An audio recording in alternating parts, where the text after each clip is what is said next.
एक बात मेरे जहन में हमेशा रहती है, जब कोई मेरे से मिलने आज भी आता है सुपरिटेंडिंग इंजीनियर बनने के बाद, या एज एक्शन भी मिलने आता था या एज एसटीओ भी, ये इंसान घर से आया है परिवार को कह के या बोल के कि मैं आज ऑफिसर से मिलने जा रहा हूँ ताकि मेरा कार्य हो जाए, और वो जो शाम को जाके ये बताए कि किसी ऑफिसर से मेरी बात ही नहीं हुई या मेरी सुनवाई ही नहीं हुई, तो उस परिवार को या उन लोगों को कितना बुरा लगता होगा। तो मेरा प्रयास ये रहता है कि जो मिलने आए तो कम से कम हम उसकी बात को ढंग से सुने, और अगर वो कार्य उसी दिन ना हो सके तो कम से कम हम उस कार्य को समुचित समय अनुसार करवाएं।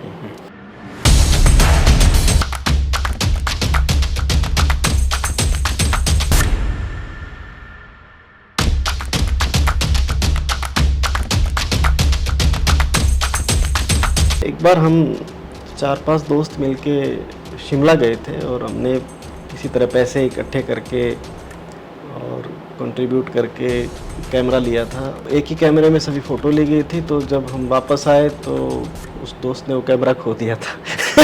तो इतनी सारी मेहनत की हुई तो सभी दोस्त ने दबा के गुस्सा हुआ उसको पीटा भी बहुत।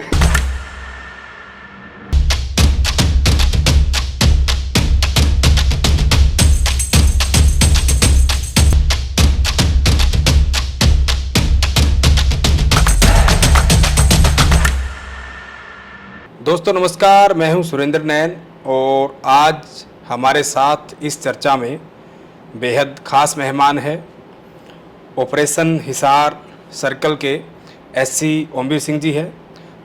दक्षिण हरियाणा वितरण बिजली निगम की हम बात करें, और जिस तरीके से, क्योंकि बहुत एक बड़ी जिम्मेदारी, तो ऐसे हिसाब से इनकी पूरी की पूरी बातचीत करेंगे कि किस तरीके की जर्नी रही और क्या क्या चुनौतियाँ इनके जीवन में रही। तो सारी की सारी बातें इनके साथ आज में खुलकर करेंगे। तो ऐसे हिसाब पहले तो बहुत बहुत स्वागत है आपका। धन्यवाद सर। मैं शुरुआत करना चाहूँगा सबसे पहले कि दर्शकों को पता लगे आपका पूरा परिचय, आप कौन से गांव से बिलोंग करते हैं, आपकी तहसील, आपका डिस्ट्रिक्ट। तो एक बार आपके परिवार के बारे में और अपने बारे में पूरा परिचय दीजिए। ज़रूर। मेरा गांव डिगल है, जो पहले रोहतक ज़िले में आता था, उसके बाद 95 के आसपास वो झज्जर ज़िले में आ गया। बेरी तहसील है, और मेरे पिता जो हैं वो फ़ौज में थे। ठीक। सर मैं एजुकेशन की बात करूंगा, क्योंकि एजुकेशन बड़ी मायने रखती है, जिसने क्योंकि आपको इस मुकाम तक पहुंचाया। तो हम दो फेज में बात करेंगे, पहले स्कूली शिक्षा और फिर कॉलेज। तो स्कूली शिक्षा आपकी कहाँ से प्रारंभ हुई और कहाँ तक? ऐसा है, स्कूल 10वीं तक का स्कूल हमारे गांव में ही है, बल्कि आसपास के बच्चे भी वहीं पढ़ने के लिए आते हैं। तो 95-96 का हमारा जो जिसको बैच कह सकते हैं या ईयर कह सकते हैं, तो उसमें मैंने पास आउट किया था डिगल से। उस वक्त डिगल और झज्जर के गवर्नमेंट स्कूल्स का एक ही मतलब रिज़ल्ट निकलता था, तो उसमें डिस्ट्रिक्ट टॉप किया था उस वक्त मैंने। जी जी, उसमें टॉपर आप रहे। उसके बाद इंजीनियरिंग की बात करें, वो आपने की, और उससे पहले कॉलेज आपका, तो आपका जो बैच और उसके बाद ट्रेनिंग और सिलेक्शन, ये सारी चीज़ें। लेकिन बड़ी बात क्या होती है कि स्कूल के दौरान आपको मतलब कैसे लगा, स्कूलिंग जब आप कर रहे थे, स्कूली शिक्षा आप जब प्राप्त कर रहे थे, कि मुझे उस लाइन में जाना है, उस बीट में जाना है? क्योंकि बच्चा तब से ही कहीं न कहीं अपने जहन में चीज़ें लेके आता है कि मुझे फ़ौज में जाना है, डॉक्टर बनना है, या IPS IAS। तो वो देखिए, मैं स्कूल के बारे में आपको एक बात बताऊं। जिस स्कूल से मैंने 10वीं पास करी, मैट्रिक जिसको कहते हैं, वो स्कूल मेरे लिए उसको मैं ड्रीम स्कूल भी कहूँगा, और मेरे जीवन का बेस भी वही है जी। मेरे जो टीचर्स वहाँ पे थे, या बाकी जितने भी सुविधाएं जो गांव से मेरे को मिल सकती थी, बेस्ट पॉसिबल मेरे को सुविधाएं मिली। और टीचर्स का बहुत अच्छा योगदान था, बहुत अच्छा वो पढ़ाते थे, और उन्हीं के मार्गदर्शन की वजह से मुझे उन्होंने ही गाइड किया था कि जब आपका इतना अच्छा पढ़ाई की तरफ रुझान है और आप अच्छा परफॉर्म कर पा रहे हो, तो आपको नॉन मेडिकल की साइड में जाना चाहिए। उसके बाद जब नॉन मेडिकल में आप जब परफॉर्म करोगे, उससे आगे का आप उसके हिसाब से डिसाइड कर लेंगे। जी, मतलब आप शुरुआती दौर से ही, मतलब जिसको कहते हैं ना पढ़ाकू बच्चा, मतलब आप पढ़ाकू थे। एक होता है एक नटखट बच्चे होते हैं जो शरारत करते हैं, स्कूल से बंक मारते हैं, है ना, या रिसेस के बाद आधी छुट्टी उसके बाद स्कूल में नहीं जाते, यानी कि आप शुरू से ही पढ़ाई को लेकर काफ़ी सीरियस थे। हाँ, उसका कारण मेरी फैमिली बैकग्राउंड भी है। मेरे माता पिता इस बात को लेकर काफ़ी सिंसियर थे। उनका ये कहना था कि अगर मैं पढ़ाई पर ठीक ध्यान दूंगा तो मैं जीवन में अच्छा कर सकता हूं और लोगों की भी प्रॉब्लम्स को सॉल्व कर सकते हैं और परिवार और गांव और आसपास जो भी हमारे समाज है उसके लिए भी कुछ कार्य कर सकते हैं। तो पढ़ाई से होके वो रास्ता जाता है। जी, तो आपने मेडिकल नॉन मेडिकल जो है, नॉन मेडिकल आपने उस वक्त चूज़ किया, उसके बाद फिर आप इंजीनियरिंग की तरफ गए कि मुझे इंजीनियर बनना है, उसके बाद जब मैंने +1 +2 करी जाट कॉलेज से, तो वहाँ पे जो बाकी बच्चे, क्योंकि कहते हैं माहौल बहुत कुछ सिखाता है इंसान को, तो बाकी जो स्टूडेंट्स थे, कैंडिडेट थे, वो लोग भी तैयारियाँ कर रहे थे। मेरे टीचर्स ने और फैमिली ने भी मेरे को सपोर्ट करके, गाइडेंस करके ये बात बताई थी। तो +1 +2 में ही थोड़ा बहुत तैयारी मैंने स्टार्ट कर दी थी और उसके बाद जो रैंकिंग मेरी आई थी उसके हिसाब से मुझे मुरथल इंजीनियरिंग कॉलेज में एडमिशन मिला था। 99 में एडमिशन हुआ था मेरा और 2003 में मैं पास आउट हुआ था। इलेक्ट्रिकल इंजीनियरिंग से मैंने वहाँ से किया। अच्छा, 99 में आपका मुरथल, हाँ जी, गवर्नमेंट कॉलेज। ओके। जो आपके जो बैच के मतलब साथी थे, जो दोस्त थे, क्योंकि एक होते हैं ना, वो भी बड़ी खट्टी मीठी यादें होती है उनके साथ, तो वो सब लोग आजकल उनसे बातचीत होती है, वो भी आपकी तरह? बिल्कुल, हम लोगों ने अपना एक ग्रुप भी बनाया हुआ है। मेरे जो 7 दोस्त थे उनमें से एक IAS अधिकारी हैं, आजकल दिल्ली में सेवारत हैं और बहुत सारे हमारे इंजीनियर्स हैं वो जो बिजली विभाग में कार्यरत हैं और उससे भी ज़्यादा संख्या उन लोगों की है जो आजकल फ़ॉरेन में सेटल हैं। तो हमारे बैच को अगर मैं याद करूं तो जितने भी बच्चे थे या लड़के थे एट दैट टाइम पे या बाकी स्टूडेंट्स थे, वो सभी वेल सेटल्ड हैं। जी, तो इंजीनियरिंग जब आप कर रहे थे तो सिलेक्शन आपने 2003 2003 में मैं पास आउट हुआ था। पास आउट हुए और 2004 में मेरा सिलेक्शन हुआ था एज STO DHBBN में। ठीक है, तो सबसे पहले ही आपकी पोस्टिंग मैं कहूँ एज ए STO, और क्योंकि STO से पहले ट्रेनिंग भी रहती है, ट्रेनिंग का भी एक बहुत बड़ा ट्रेनिंग का ये था कि 2004 में जब हमारा सिलेक्शन हुआ था तो हम 35 के आसपास, 35-36 यहाँ पे आए थे ऑफिसर्स। 20 दिन की ट्रेनिंग हमारी इंट्रोडक्टरी हुई थी, उसके बाद हमें फील्ड में भेज दिया गया था। मेरी पहली पोस्टिंग MDP डिवीज़न में थी, भिवानी में। मैंने 5 साल वहाँ पे काम किया और फिर ऑपरेशन का कार्य मुझे दिया गया दादरी में, आसपास के संदरवास के एरिया में 2 सब डिवीजन्स मुझे दी गई थी, तो उसमें मुझे काम करने का मौका मिला और 2010 में मेरी प्रमोशन हो गई थी एज एक्शन। 2010 में आप STO सेक्शन बन गए। जी, मैं उस पर आऊँगा, लेकिन उससे पहले आपने सर बताया जब आपका सिलेक्शन हुआ तो 20 ही दिन की ट्रेनिंग, मतलब सभी के साथ इतना होता है या टाइम पीरियड उस वक्त कम था? क्योंकि ट्रेनिंग का भी एक बहुत बड़ा अपने आप में महत्व है। उस वक्त क्या था कि ये थी अगस्त की बात, तो अगस्त में 9 अगस्त को हमें ज्वाइन कराया गया था और 15-20 दिन जितना भी ट्रेनिंग पीरियड था वो इंट्रोडक्टरी था। उस वक्त मैनेजमेंट ने डिसाइड किया था कि आप फील्ड में भेजिए जहाँ पे अभी रिक्वायरमेंट है, क्योंकि काफ़ी टाइम के बाद रिक्रूट हुआ था तो काफ़ी ज़रूरत थी फील्ड में। तो काफ़ी चीज़ें फिर हमने करी, उसके बाद भी ट्रेनिंग डिपार्टमेंट ने काफ़ी कराई है ताकि प्रॉब्लम क्रिएट ना हो। वो साथ साथ मतलब ट्रेनिंग, हाँ, कुछ ना कुछ चलता रहा। पहली पोस्टिंग जैसे आपने बताया एज STO भिवानी डिस्ट्रिक्ट में आपकी रही, तो कहते हैं ना कि हम इतना कुछ पढ़ते हैं और एक थीम लेके, एक ड्रीम लेके उसकी तैयारी करते हैं, चाहे किसी भी लाइन की बात हो, और उसके बाद जब हम उसको हासिल कर लेते हैं और जब उस चेयर पर जाकर बैठते हैं तो वो बड़ा एक दिल को, आत्मा को सुकून मिलता है कि यस, मैंने इसको पा लिया है। फर्स्ट टाइम जब आप एज ए SDO मतलब आप गए तो कैसा मतलब फील किया, और वो आप बता पाए थोड़ा खुलकर उस दिन के बारे में? देखिए, अगर मैं उस वक्त की बात करूं तो मुझे लगा कि मैंने फ़िलहाल सिर्फ अपने माता पिता और टीचर्स के ड्रीम को पूरा किया है। अपने ड्रीम के लिए अभी मुझे काफ़ी मेहनत करनी थी, क्योंकि स्टार्टिंग जो मेरी पोस्टिंग हुई थी वो एक टेक्निकल पोस्ट थी एक तरीके से। हमें मीटरिंग और सबस्टेशन की मेंटेनेंस वगैरह का काम देखना था, उसकी ऑडिट का कार्य हमारे पास था। उसके बाद जब मैं फील्ड में लगा था, जिसको STO ऑपरेशन कहते हैं, या जिसके बारे में अभी मैं बता रहा था कि प्रमोशन के बाद, एक्शन बढ़ने के बाद मुझे भिवानी लगाया गया जी। भिवानी के बाद मुझे दादरी की पोस्टिंग मिली। तो वो जो पीरियड था जिसमें एग्जीक्यूटिव इंजीनियर बन के मैंने कार्य किया, और मैंने अपनी कुर्सी पे जब मेरी प्रमोशन हुई तो सबसे पहले अपने पिता को मैं अपने ऑफिस में लेके गया था। मुझे बहुत खुशी हुई उस दिन जब मेरे पिता, भावुक पल भी होता है ने, हाँ जी बिल्कुल, माता पिता बहुत खुश थे, पूरा परिवार, और इसके अलावा हमारे परिवार के और भी जो सदस्य हैं, गांव में भी लोग हैं, और कुछ पारिवारिक सदस्य हैं जो दूर रहते हैं, जिन्होंने वक्त बेवक्त हमारी काफ़ी मदद भी की है और जब हमें मौका मिलता है तो हम भी प्रयास करते हैं। उन सभी की दुआओं का फल था कि बहुत कम समय में मुझे वो प्रमोशन प्राप्त हुई थी।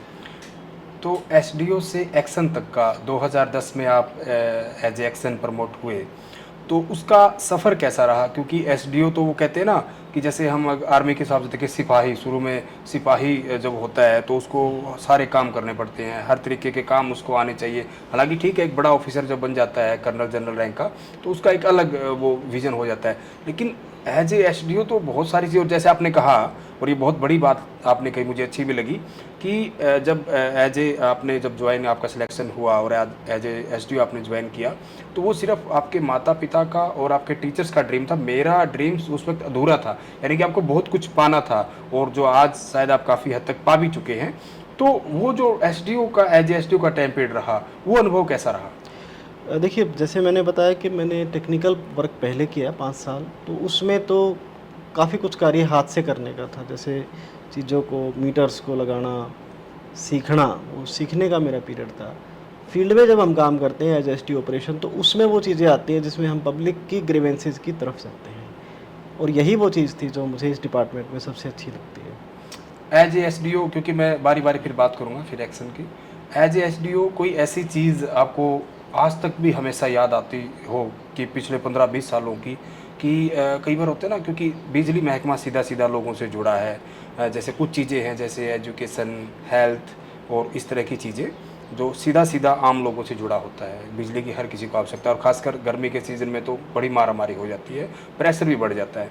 तो अपनी एज ए एसडीओ की जर्नी में आपको कोई वाक़या याद आता हो कि वो कहीं न कहीं डिपार्टमेंट के लिए और आपके जो सीनियर्स थे उनके लिए एक बड़ी साख का सवाल बन गया हो, या कई बार ऐसी इस तरह की पेचीदा चीज़ें सामने आ जाती हैं जो आपने टैकल किया हो, ऐसा कुछ याद आता हो एज एसडीओ? वो मैं आपको बताऊँगा, लेकिन वो पीरियड एज एक्शन का है और वो अगले 6 महीने के बाद ही आ गया था।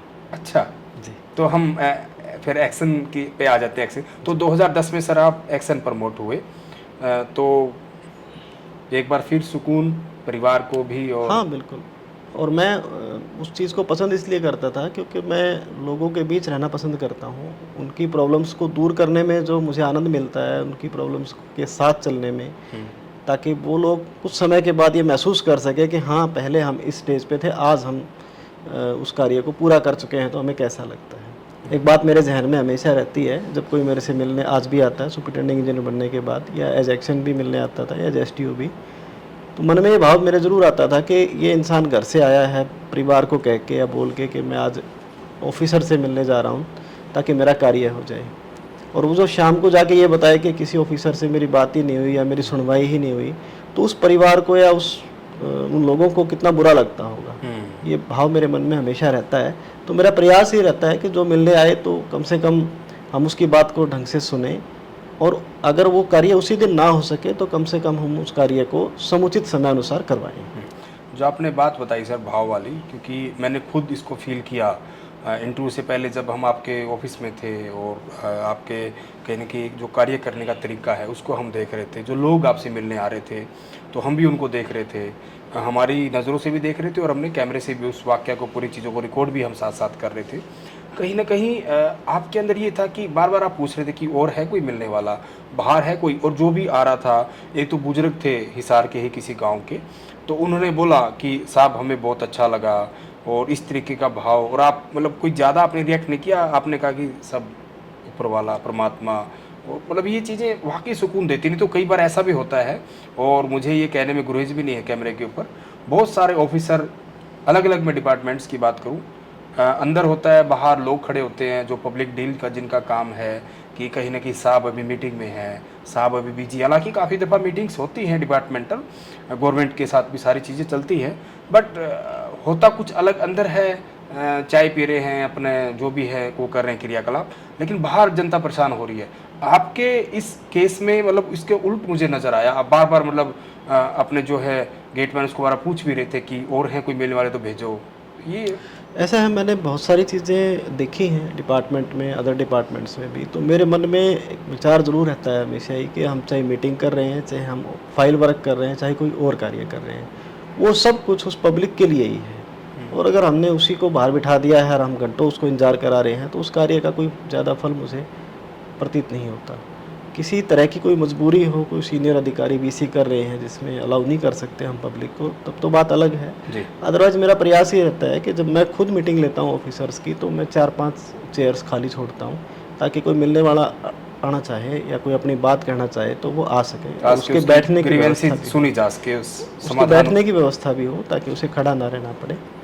और यही दूसरा तरीका इसका ये भी मैंने निकाला है कि किसी मीटिंग के लिए अगर मुझे बाहर जाना पड़ता है तो मैं अपने ऑफिस में स्टाफ को नियुक्त करके जाता हूँ ताकि वो मेरी अनुपस्थिति में लोगों की ग्रीवेंसेस को सुन सकें। उनके स्तर पे सोल्व हो सकती है तो ठीक है, अदरवाइज जैसे ही मैं नेक्स्ट टाइम जब भी ऑफिस जाऊँ तो वो मेरे आगे रखी जाती हैं और समुचित उस पर जो कार्य है वो किया जाता है। ठीक है। अब सर मैं आना चाहूँगा आपके जो एज ए एक्शन आपका जो टाइम पीरियड रहा, और जैसा आपने बताया कि वो चुनौती मैं आपको बताऊंगा वो थी एज ए एक्शन 6 महीने के बाद ही वो ऐसी कोई विपदा, ऐसी कोई बड़ी परेशानी, मुसीबत आन खड़ी हुई, एक बड़ी चुनौती, वो क्या थी आप साझा असल क्या होता है कि जैसे बिजली डिपार्टमेंट है, बिजली डिपार्टमेंट एक चेन की तरह काम करता है। अगर उस चेन में से एक चीज़ भी टूट के गिर जाती है तो आगे तक जो सप्लाई है वो पहुंचती नहीं है। मैं दादरी एक्शन था 2011 की बात है जी। तो एक ट्रांसफार्मर, बड़ा ट्रांसफार्मर हमारा डैमेज हो गया था बिजली घर पे। वो बारड़ा के आसपास का गांव था, तो वहाँ पे लोग सभी इकट्ठा हो गए, वो कहते कि ये ट्रांसफार्मर हमें नहीं चाहिए, हमें बड़ी कैपेसिटी का बड़ा ट्रांसफार्मर लगाया जाए। अब उस वक्त बाई चांस पूरे दक्षिण हरियाणा में या उत्तर हरियाणा में भी वो ट्रांसफार्मर बड़ी कैपेसिटी का अवेलेबल नहीं था। तो उस वक्त वहाँ पे मैं भी मिलने के लिए गया था लोगों से, एसडीएम साहब भी गए थे, एससी साहब भी हमारे जो थे वो भी गए थे, और उस वक्त ज़िला भिवानी होता था तो भिवानी से डीसी साहब ने भी अपनी तरफ से वहाँ पे अधिकारियों को भेजा था, लेकिन पब्लिक उस बात को मानने को तैयार नहीं थी। तो मैंने अपने उच्च अधिकारियों से बात की थी, दिन हमारे जो एमडी साहब थे या अदर ऑफिसर्स थे, तो उनसे सब बातचीत करके फिर लास्ट टाइम जब सारा तंत्र नहीं बात बन पाई तो मैं स्वयं अकेला वहाँ पे गया था पूरी पब्लिक के साथ बातचीत करने के लिए। तो उनको जो मनाने का जो दौर चला था वो 3 दिन तक चला था। वो कोई धरना प्रोटेस्ट वगैरह किया था? जी हाँ, और उन लोगों ने अपने खुद की सप्लाई को खुद ही बंद कर रखा था कि जब तक हमारे बड़ा नहीं हो जाएगा हम किसी की सप्लाई चलने नहीं देंगे। तो उनसे 3 दिन की बातचीत के बाद, और उनको कोई झूठा आश्वासन मैंने नहीं दिया, उनको सच्चाई जो थी वो बताई और वही टाइम पीरियड दिया जिस टाइम पीरियड में हम उस कार्य को करवा सकते थे। तो और वैकल्पिक व्यवस्था उनके लिए हमने करी उन्हीं के सहयोग से। वो जो कार्य था वो बहुत महत्वपूर्ण था, और वो किसान नेता जो उस वक्त वहाँ मौजूद थे, अब तो वो भगवान को प्यारे हो गए, बट उसके बाद भी वो मेरे से आके मिलते रहे। तो उसके काफ़ी समय बाद 2-3 साल बाद वो मेरे पास आए थे किसी कार्य के लिए, तो उन्होंने मुझे बताया था कि हमने सिर्फ़ और सिर्फ इस वजह से उस दिन धरना उठाया था अपना, क्योंकि हमें आपकी बात पे विश्वास हुआ था। जबकि आपसे सीनियर अधिकारी काफ़ी दफ़ा वहाँ आ चुके थे, डिपार्टमेंट पूरा परेशान था, एक कहने की साख का सवाल था। उसका कारण ये भी हो सकता है कि क्योंकि मैं उस वक्त एक्शन दादरी था और पब्लिक का डायरेक्ट कनेक्शन मेरे से ही होता था, उनको देर सवेर काम के लिए मेरे पास ही आना था, तो ये भी एक रीज़न है। बट उन्होंने ये बात ज़रूर कही कि हमें आप पे विश्वास जो है उसके बाद बढ़ा है, तो लोगों के अंदर इस विश्वास को बढ़ता हुआ देखना मेरे लिए खुशी की बात थी। ये ठीक कहा आपने, क्योंकि बोलने का तरीका, लोगों से किस तरीके से उनको टैकल करना है, ये भी सर बड़ी बात है।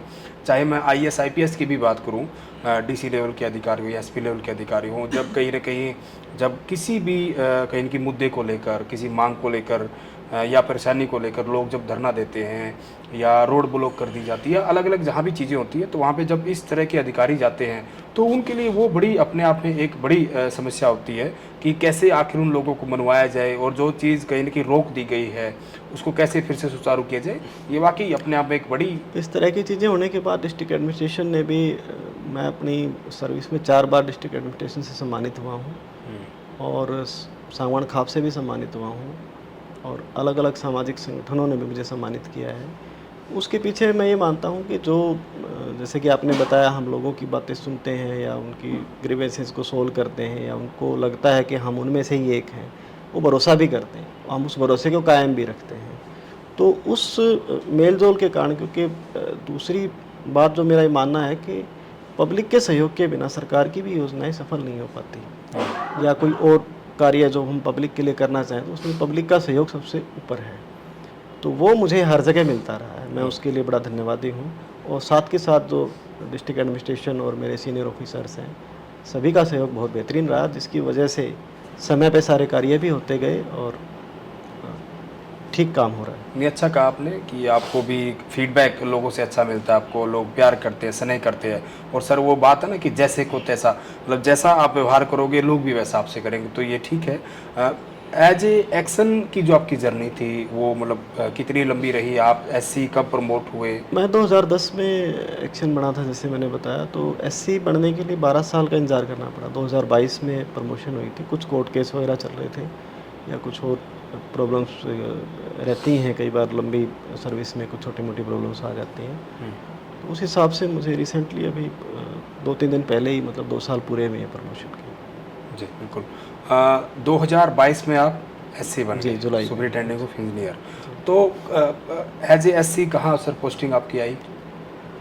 एज एससी सबसे पहले मुझे कंट्रोल ऑफ स्टोर लगाया गया था हिसार में, जो पूरे दक्षिण हरियाणा के भंडार की व्यवस्था को देखते हैं। जी। उसके बाद जींद, एससी ऑपरेशन जींद मुझे लगाया। जींद ज़िला लगभग 1 साल मैंने वहाँ कार्य किया। जींद के बाद जो जब मैनेजमेंट को जो ठीक लगा तो उन्होंने मुझे हिसार ऑपरेशन की पोस्टिंग दी है। यहाँ भी मुझे 1.25 साल के करीब समय हो गया है। जींद आप रहे, जींद भी बड़ा किसानी का इलाका और जोशीला इलाका, और कहते ना कि किसान भाई हमें तो खेतों की लाइट चाहिए, इतने बजे चाहिए, वो सारी की बड़ी चुनौतियों वाला था मतलब शुरू में ही।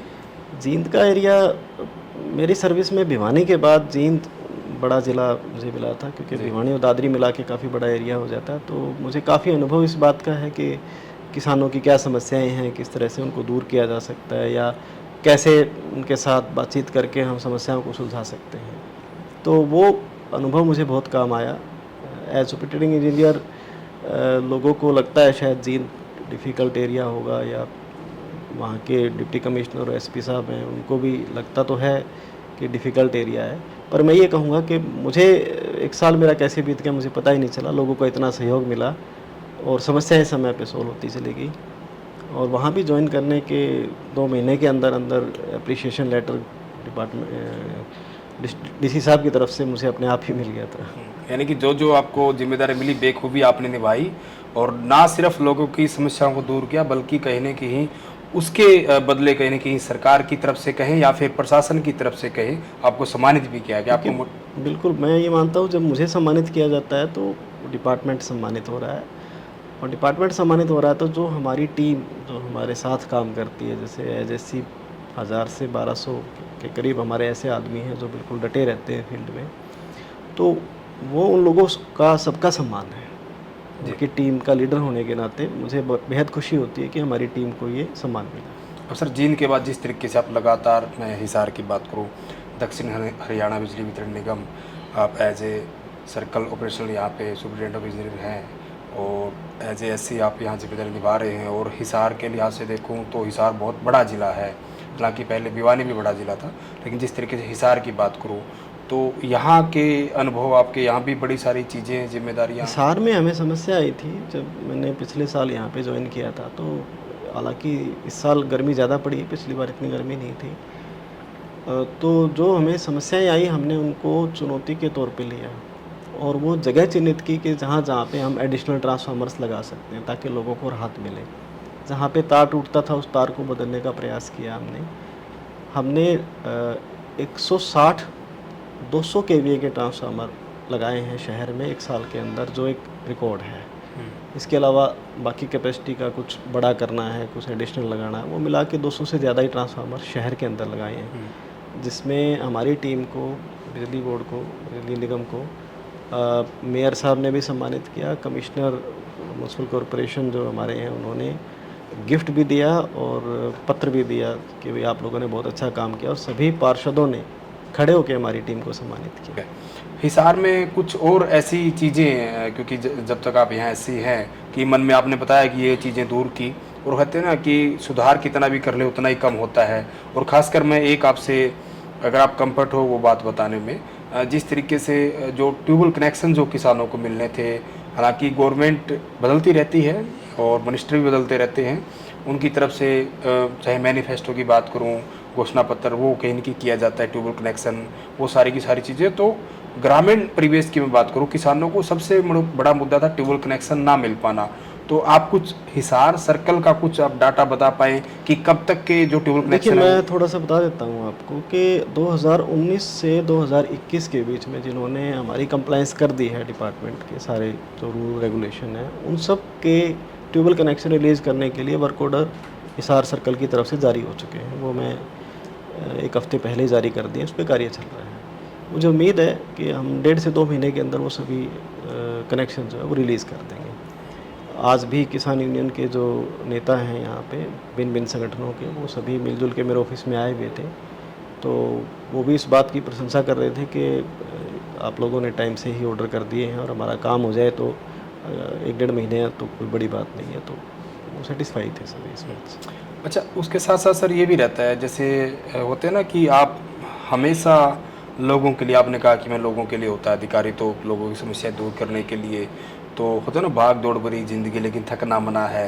तो अपने आप को रिलैक्स कैसे करते हैं आप? थकान जो स्ट्रेस है उसको कैसे उतारते हैं? देखिए, 2 ही चीज़ें मुझे पसंद आती हैं। एक तो योगा, जो मैं सुबह ही कर पाता हूँ क्योंकि शाम का समय हमारे लिए संभव नहीं हो पाता। दूसरा स्ट्रेस दूर करने के लिए कहें तो सबसे पहले तो ये है कि जिस वजह से स्ट्रेस है उस काम को ही पूरा कर लिया जाए।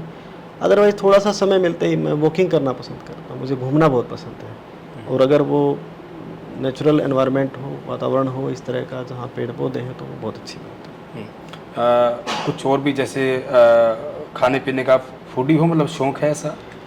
नहीं, फूड वाली ऐसी कोई बात नहीं, मैं सामान्य खाना ही नहीं, कोई खाता हूँ चीज़ है ना, वैसे। कोई जैसे स्ट्रीट फूड होता है या कुछ अलग से चीज़ के शौकीन आप खाने नहीं, के? मेरे लिए ऐसा कुछ नहीं, मैं घर का बना खाना ही ज़्यादा पसंद करता हूँ। फ़िल्में वगैरह देखना, गाने सुनना?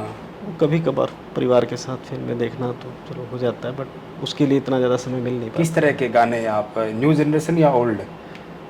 जब समय मिलता है तो पुराने गाने ही सुनते हैं, वो अच्छे भी लगते हैं और सूदिंग भी रहता है। परिवार में, आपके परिवार में मतलब कोई और ऐसी अचीवमेंट आपके, मतलब बच्चे अभी किस-किस उसमें लेवल पे पढ़ाई कर रहे हैं? मेरा बेटा अभी उसने एनआईटी कुरुक्षेत्र में 1 साल पूरा किया है। जी। उसने भी मतलब नॉन मेडिकल ही चूज़ किया था और उसका भी रुझान उसी तरफ था। परमात्मा की कृपा से उसने भी अपने स्कूल में और बाकी जगह पे अच्छी पोजीशन हासिल की है और कंप्यूटेशन की तरफ उसका ध्यान है, तो उसने वही ब्रांच ली है, मैथमेटिक्स एंड कंप्यूटेशन। तो he is doing good. First year complete हो गया उसका। हुँ। अच्छा, कुछ अधिकारियों को, अफ़सरों को ना, जैसे घुड़सवारी पसंद होती है, किसी को ड्राइविंग यानी कि गाड़ी चलाना या बाइकिंग, एक होता है ना अलग, या कोई और कुछ गेम्स खेल रहा है, आपको कुछ ऐसा अलग से जो मन करता हो? ऐसा मैं आपको सही बताऊँ, मैं अपने आप को अधिकारी मानता ही नहीं हूँ। मैं सोचता हूँ कि पब्लिक के काम करने के लिए एक स्थान हमें दिया गया है। उस स्थान की वैल्यू जब तक हम शाम तक कार्य करके पूरा ना कर पाएँ, तब तक वो सार्थक नहीं होता है। तो इसलिए बाकी चीज़ों के लिए समय ही नहीं मिल पाता, सोच भी नहीं पाते। परिवार के लिए समय कैसे निकालते परिवार के लिए संडे का समय मिल जाता है। संडे का समय ठीक है और कभी-कभार अगर बीच में कोई छुट्टी मिलती है तब भी परिवार से मिलना हो जाता है। जब आप संघर्ष कर रहे थे पढ़ाई में, जब आप स्कूल में थे या कॉलेज में थे या फिर जब आप इंजीनियरिंग कर रहे थे, उस वक्त जब भी समय मिलता था फिल्में वगैरह देखते होंगे, तो उस वक्त का कोई एक्टर जो आपको लगता हो ना, होता है ना कि फलां एक्टर अच्छा लगता है?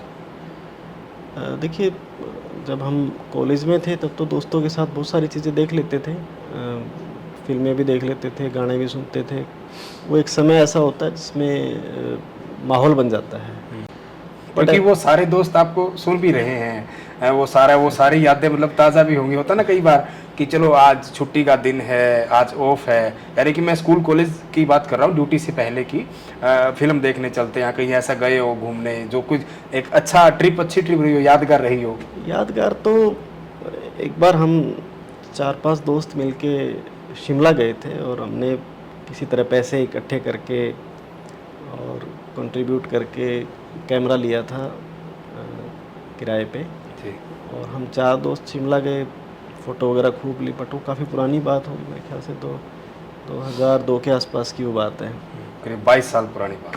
तो जब वो एक ही कैमरे में सभी फ़ोटो ली गई थी, तो जब हम वापस आए तो उस दोस्त ने वो कैमरा खो दिया था। वो इतनी सारी मेहनत की हुई।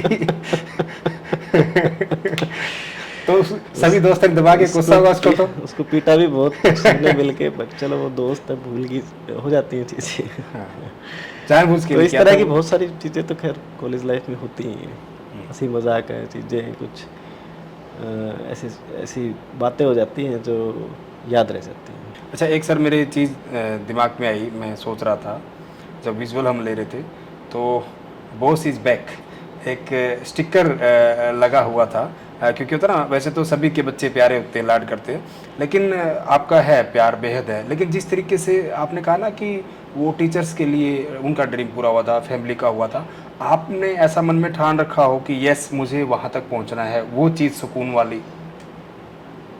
मैं ही चाहता हूँ कि एक वक्त ऐसा है कि डिपार्टमेंट की तरफ से, जैसे मैं डिपार्टमेंट में हूँ, धीरे धीरे करके डिपार्टमेंट बहुत अच्छी सेवाएं दे रहा है, तो एक वक्त ऐसा आए कि जिसमें जब व्यक्ति मेरे ऑफिस में आकर कहे कि मुझे ये कार्य है, और मैं पूर्ण रूप से उसको ये कह सकूँ कि आप जाइए, आपका कार्य कल तक हो जाएगा, इससे ज़्यादा का इंतजार हमें लोगों को ना कराना पड़े, वो मेरे लिए बहुत खुशी का पल होगा। क्योंकि अभी बहुत सारी चीज़ों के लिए हमें ये देखना पड़ता है कि ये कार्य हम अभी नहीं कर सकते या कुछ समय लगेगा, मतलब जितना जल्दी लोगों की समस्याएं सुलझा सकें, तो लोगों के चेहरे पे जो सुकून और खुशी देखने को मिलती है, वो वाकई में बड़ी ख़ास बात होती है। जी बिल्कुल सर, बहुत बहुत शुक्रिया आपका, और बहुत अच्छा लगा आपके साथ बातचीत करके। बड़े पॉजिटिव माइंड के आप हैं और हमेशा पॉजिटिव सोचते हैं, और ऐसे अफसरों की हर किसी को ज़रूरत भी है कि कहीं न कहीं जो सीधा सीधा जनता की परेशानी को खुद की परेशानी समझे और बिना देरी किए उसको कैसे उसको दूर करे। आम लोग भी सर यही चाहते हैं। तो सब लोगों की बातें कहीं न कहीं हमने आपके साथ साझा की, जो आम लोग हैं वो क्या सोचते हैं, और आपने अपनी ज़िंदगी का अनुभव हमारे साथ साझा की, उसके लिए आपके लिए बहुत बहुत शुक्रिया सर, बहुत बहुत धन्यवाद। तो ये थे हमारे साथ दक्षिण हरियाणा बिजली वितरण निगम के ऑपरेशनल सर्कल के यहाँ हिसार के सुपरिटेंडेंट एससी साहब जो हैं ओमवीर सिंह जी, जिन्होंने हमारे साथ जो अपने अनुभव है वो बड़े खुले मन से साझा किए। और बहुत कुछ लगता है यहाँ तक पहुँचने में, ये चीज़ें इतनी आसान नहीं होती, तो वो सारी की सारी बातें, वो चुनौतियाँ और आगे का ड्रीम क्या है, क्या ये चाहते हैं, तो वो सारी चीज़ें इन्होंने हमारे साथ साझा की। और एज ए एससी आपने इनको सुना कि एक ज़िले के इतने बड़े अफसर की उनकी क्या सोच है, क्या भावना है आम लोगों को लेकर, ख़ासतौर पर ग्रामीण परिवेश से जुड़े लोगों को लेकर। तो आपको कैसा लगा? वीडियो को ज़्यादा से ज़्यादा शेयर करें और कमेंट करके अपनी राय ज़रूर दें, और इस तरह की वीडियो, इस तरह के इंटरव्यू हम आपके लिए लाते रहें।